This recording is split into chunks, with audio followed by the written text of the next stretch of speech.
अस्सलाम वालेकुम। उम्मीद करता हूँ आप सब लोग खैरियत से होंगे। तो आज का जो टॉपिक है वो है लैपटॉप पे।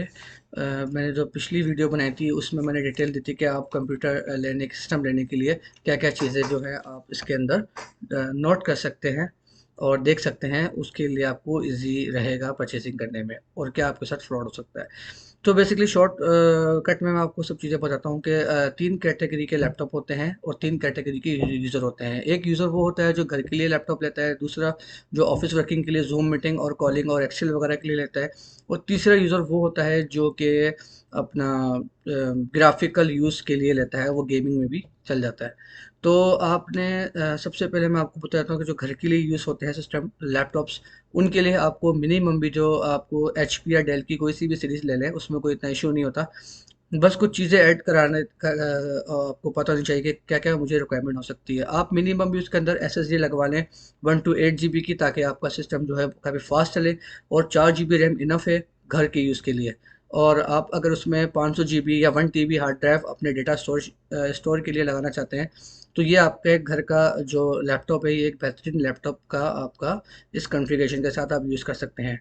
दूसरी बात, जो ऑफ़िस और ज़ूम मीटिंग की कॉल के लिए यूज़ करना चाहते हैं, उनके लिए मैं ये रिकमेंड करूँगा कि आप लोग जो डेल की एचपी की कोई सी भी सीरीज़ ले रहे हैं, आप उसमें बस 256 जीबी एसएसडी ऐड करें और 4 जीबी रैम के साथ आप उसको ईज़िली यूज़ कर सकते हैं, क्योंकि आपने सिर्फ ब्राउज़िंग करनी है यूट्यूब और मीटिंग करनी है, ज़ूम कॉल मीटिंग्स वगैरह करनी है, तो इसमें आपने इतना कुछ, और एक्सेल वगैरह यूज़ करना है, तो इसमें इतना कोई ज़रूरत नहीं होती है एक्स्ट्रा चीज़ों की। बस 256 जीबी की एक एसएसडी ऐड करें, उसमें 4 जीबी रैम हो, और जो प्रोसेसर वगैरह हो वो कोराई 3 हो, या फिर कोई सा, मतलब कोई कोराई 3 या कोराई 5 का कोई सा भी आप लैपटॉप उसमें इजीली आप यूज़ कर सकते हैं।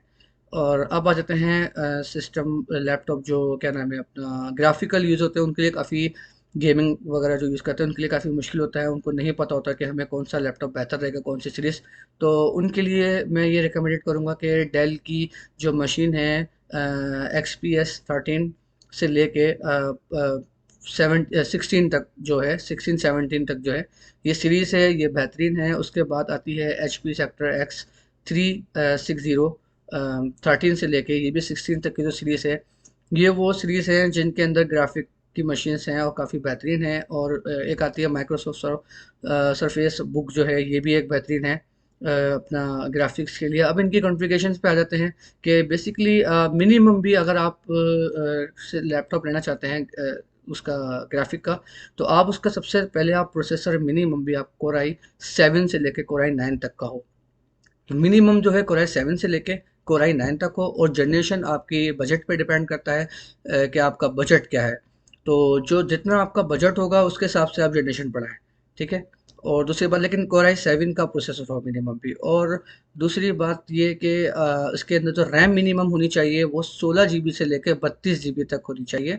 32 जीबी रैम होनी चाहिए उसके अंदर। और जो मेमोरी जो हार्ड ड्राइव है उसमें एसएसडी जो है वो 512 जीबी एसएसडी होनी चाहिए।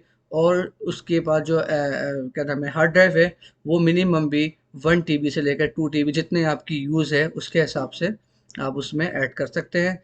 बाकी आप जो सबसे ज़रूरी होता है जो लोग नहीं चेक करते, वो है डिस्प्ले।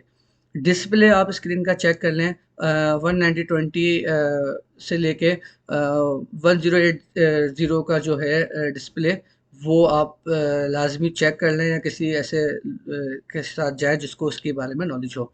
और आप यूएसबी पोर्ट और एचडीएमआई पोर्ट और ये ब्लूटूथ, ये आप लाजिम चेक कर लें इसके अंदर।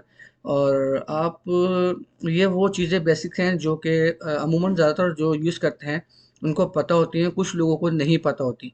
तो बताने का मकसद सिर्फ इतना था कि आप लोगों को नॉलेज हो जाए कि आपके लिए कौन सी मशीन और किस कॉन्फ़िगरेशन की मशीन आपके लिए बेटर रहेगी। और जो मार्केट रेट्स हैं वो भी आप एक बार मालूम कर लें सब जगह से, और उसके बाद ही आप ये सब चीज़ों के बाद आप जब लैपटॉप लेंगे तो इंशाल्लाह आपको कोई परेशानी नहीं होगी।